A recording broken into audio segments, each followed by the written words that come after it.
address the council. The council will not engage in discussion or take action on items presented at this time. However, the council may refer issues to staff for follow-up or consideration at a future meeting. Speakers should state their name and address at the podium for speaking. And if you can manage to not swear or personal attacks, that would be great. Thanks. Jim Elder, 195 South Brown Road, Orono. This report, this needs assessment, is a well-structured, well-researched document. I compliment Chief Manoel on it. It has a lot in it, and it's a lot to unpack. However, it raises more questions than it answers. And answers is a word I have not heard in this discussion about the open forum. We're allowed to ask questions, but nobody has promised that they'll give us answers now. And I think that's an unfortunate structure. First of all, the first statement made, at least among the most significant core statements made by Chief Manoel, is his hope that the negotiations and the impacts between Long Lake and Orono can be resolved such that Orono becomes the owner of the fire station, or a new shared agreement is reached. And this is what you've all been working on and haven't made much of progress. And I think you're going to have to hurry, because what you're about to do here is leave the dock without any estimates of the cost of this endeavor. There are large operating and capital costs here that you're not talking about. And just a rough estimate, my estimate, between $10 and $15 million. And I think you need to give us that information before you go making a decision in June to sally forth on this endeavor. And I think it's long overdue that you come forth and tell us, A, what's broken such that you have to do this, and why would we have to spend all this money? I think money has to be spent, but I do not like the fact that you're not giving it to us. There's a troubling statement in the needs assessment that Orono intends to, in the next few months, transfer the control of the Navarre fire area from Long Lake to Orono. You're already tearing apart the Long Lake Fire Department. Now, last week I was a little upset that Long Lake was going to sue you or threaten to sue you. Now I wonder if I was mistaken. Maybe, in fact, that's exactly what you're doing. You're destroying that fire department so that you can get this thing done. You're railroading it. When we had coffee a few weeks ago, Mayor, I asked you if we were going to have an open, thorough forum to discuss this, and you said yes. And I said, how long would it take? You said, oh, in one session. I said, you won't get enough discussed in one session in this limited space with the number of people who want to hear about this. Okay, thank you, Jim. I appreciate it. All right.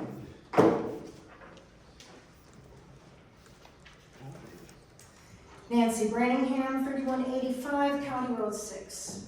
I have attended every meeting and work session of the Orono Council since December of 2022, and I have learned an awful lot. One of the first things I learned was that in 2022, Orono decided to end our contract for fire services with Long Lake. In November 2022, Long Lake held a public hearing to inform citizens about fire service issues. Mayor Walsh and Councilman Johnson were both in attendance as numerous Orono citizens stood up and expressed their hopes that Orono would do the same.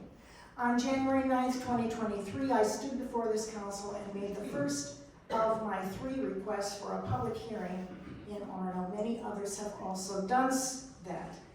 Councilman Johnson responded to my request in January by saying he didn't think it was his job to inform citizens about what was going on. Rather, citizens should come to meetings and find out for themselves. I disagree with Mr. Johnson's understanding of his duties, but he was right about one thing. Citizens of Orono should come and see what's been happening at Orono Council meetings. Here are some of the things I've learned since December. Number 1, the time for citizens' comments has been cut from 5 minutes to 3. Number 2, Mayor Walsh sent an offensive video to a local business owner. Every council meeting now ends with a deeply disturbing display of bad behavior by both parties.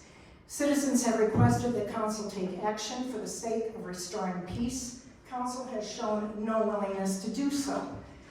Number 3, Councilman Richard Crosby has connections to the Proud Boys. Their leader was convicted of sedition last week for his role in soliciting and inciting violence against Congress on January 6, 2021 in order to overturn the results of the 2020 presidential election. Number 4, this council has granted right-of-way vacations of city land to both Councilman Matt Johnson and Mr. Robert Erickson, a sitting member of the Planning Commission. 3 former mayors of Orono who were concerned about these transactions have requested that the Attorney General and the State Auditor investigate. Number 5, the City of Orono currently has multiple lawsuits against it and may soon face another for breach of our current fire services contract with Long Lake. Number 6, 8 former mayors of Long Lake and Orono are opposed to Orono's current course of action regarding fire services. They have notified Orono by letter that they believe this move is an expensive way to tamper with a public safety service that is not broken. Number 7, all the towns around us are working with their neighboring cities to form fire districts. Mayor Walsh feels Orono is big enough to go it alone. I sincerely hope that my fellow citizens will join me in paying attention to the actions of this council in the weeks and months ahead, especially but not exclusively to its actions regarding the provision of critical firefighting and other emergency services to Orono citizens. I hope council will reflect on what they can do to help heal now seriously strained relationships with our friends and neighbors, especially in Long Lake, and to restore trust between Orono Council and citizens that has been broken both by actions this council has taken and actions it has refused to take.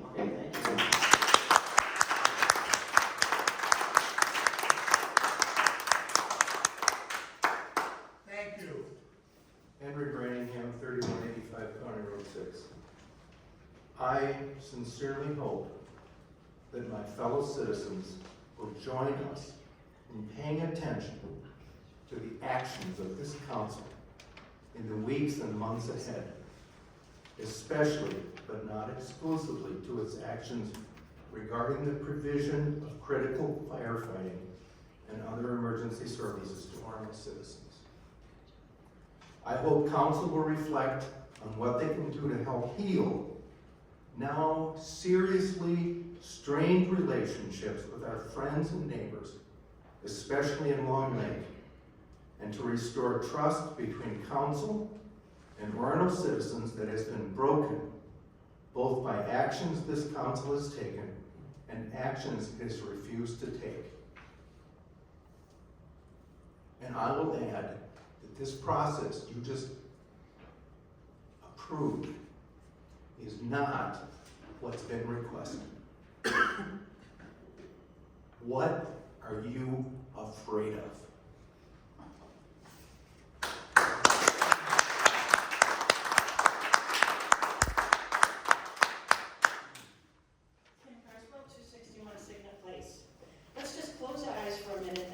It's 2025, and we're looking back at the legacy of this city council in Orono. What will we be thinking about the fire service and how it came about in 22 and 23? In fact, what will those fire services be? All our sister cities seem to be collaborating to provide the best all-around services they can. Playing to the strengths of each city, they will be learning from one another, complementing one another, and those cities will have the best and the most cost-effective fire services because they're following the best practices of the future state. While the communities that surround Orono continue to collaborate, they will watch Orono going in the opposite direction. Orono will have its own fire department and perhaps struggling to keep up with neighboring cities. The cost to taxpayers will perhaps be the highest, and yet the services might even be the latest.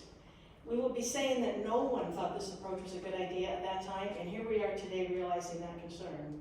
The tone of this council will be remembered as one that you know what you're doing. We don't need citizen input. The community is not getting the full story. We're right in our singular approach. We just need Long Lake to capitulate to meet our needs. As the next generation looks back even more, this tone will be only exaggerated, but it's going to be built on a kernel of truth. That kernel of truth is that what we're seeing today. It is abundantly clear there is little interest from most of this council in listening to the citizens, given the hurdles the Orono citizens will need to navigate to be able to speak, while our neighboring city, Long Lake, is planning a second open house. Or the story could be one of open collaborative partnerships like Loretto and Hamel coming together, or perhaps working with Long Lake, Maple Plain, and St. Bonnie. Might Orono shift their position to embrace this trend for the benefit of our citizens? This approach suits Orono best when it comes to financial sense, operational efficiencies, and community goodwill. Over time, the legacy of this council will be revealed as how it navigates this important duty. Thank you.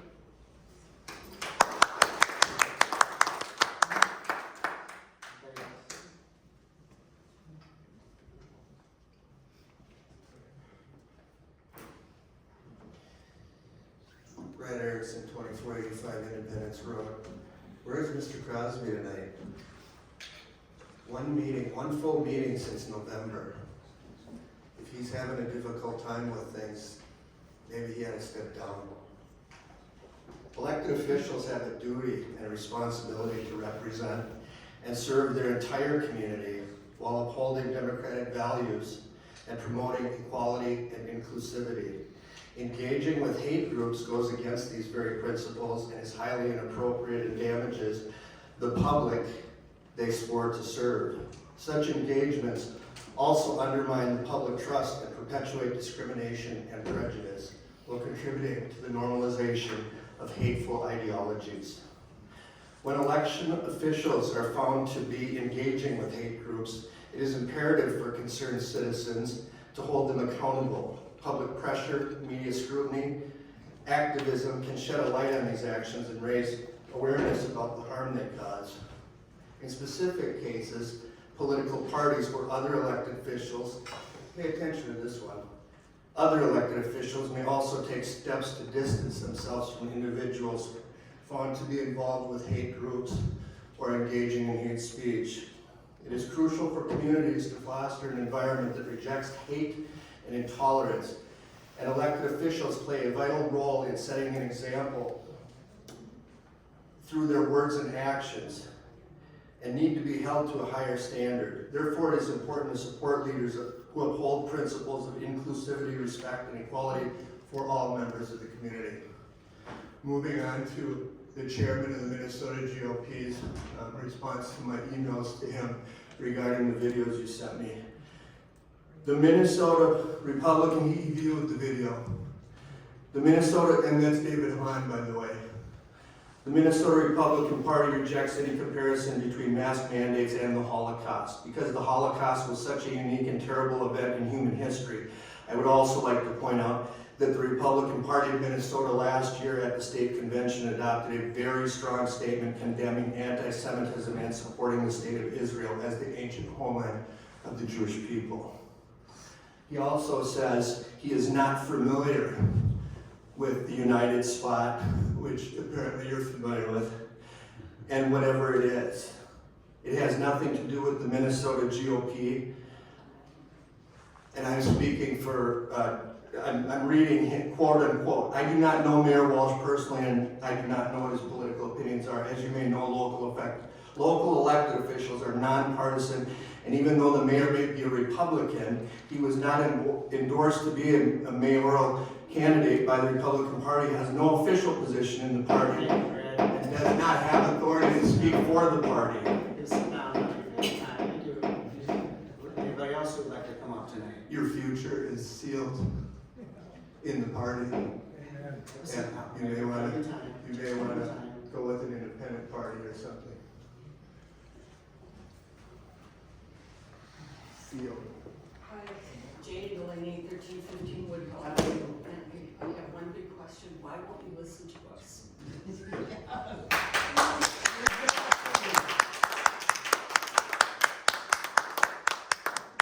After the experience with the park commission and the open houses, that was just another written comment process. And what it does is it just stifles our voices. By letting multiple people and any resident that wants to get up here and speak, other residents learn from them. They learn about the issue, they learn about what you're thinking, and it's information, we learn. So start listening. How on earth are you gonna get people to write in comments? Are you gonna use the Civic Send? Are they gonna have to go find it at the website, and then that's how they're gonna be aware? And then the only people that are signed up for the emails, they're the ones that get it? I mean, it's just not, it's not inclusive. It's not including the entire thing. I would suggest a full mailing like you did for the Christmas tree lighting. That might be the way to go by every single resident. Okay, I mean, please listen to us. Thank you.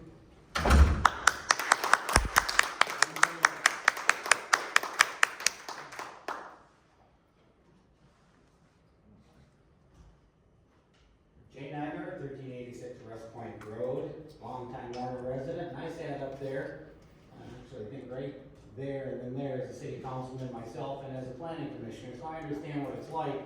I understand the stresses that can be brought upon a family while you're up there doing things like this. And I can especially, and it's unfortunate that Mr. Crosby's gone, because I really want to talk to two people tonight, although it seems like Matt Johnson probably should be included, given the recent shenanigans going on around here. But I can understand, Mayor Walsh, how stressful this is on you. All this controversy and everything else, and how stressful it is for your family. And what your family's being put through because of your actions and Mr. Crosby's actions up here. And I can only imagine that your family life isn't what it should be. And maybe there comes a time when family becomes more important than what's going on in the community. You know, I can understand that. I've been there. And for that reason, I've chosen to put together, because I guess staff was too busy or whatever, for you and Mr. Crosby, a couple of letters of resignation, complete with Orono letterhead, so that it's simplified for you to do this. Now, it says right here, Orono City Administrator, I, Dennis Walsh, have worked diligently and personally achieved the best I can for the city of Orono. I've also brought controversy beyond what the residents of Orono deserve. Therefore, for the good of Orono and to allow the community a chance to begin healing and moving forward, I hereby resign my position of mayor of Orono effective immediately. And I've got something like that similar here for Mr. Crosby, more related to his Proud Boy affiliations. But you know what? Maybe it is time you all consider moving on. There are communities that are seriously damaged and hurting right now, and I think we heard that tonight from the people. I really think we heard that from the people. And you know, I know it might be embarrassing to have to do this in front of people or whatever. What I'm going to do is I'm going to leave this here for Mr. Edwards, so you guys, when you have your own time, you can potentially sign these and let everybody start moving forward in healing. Thank you.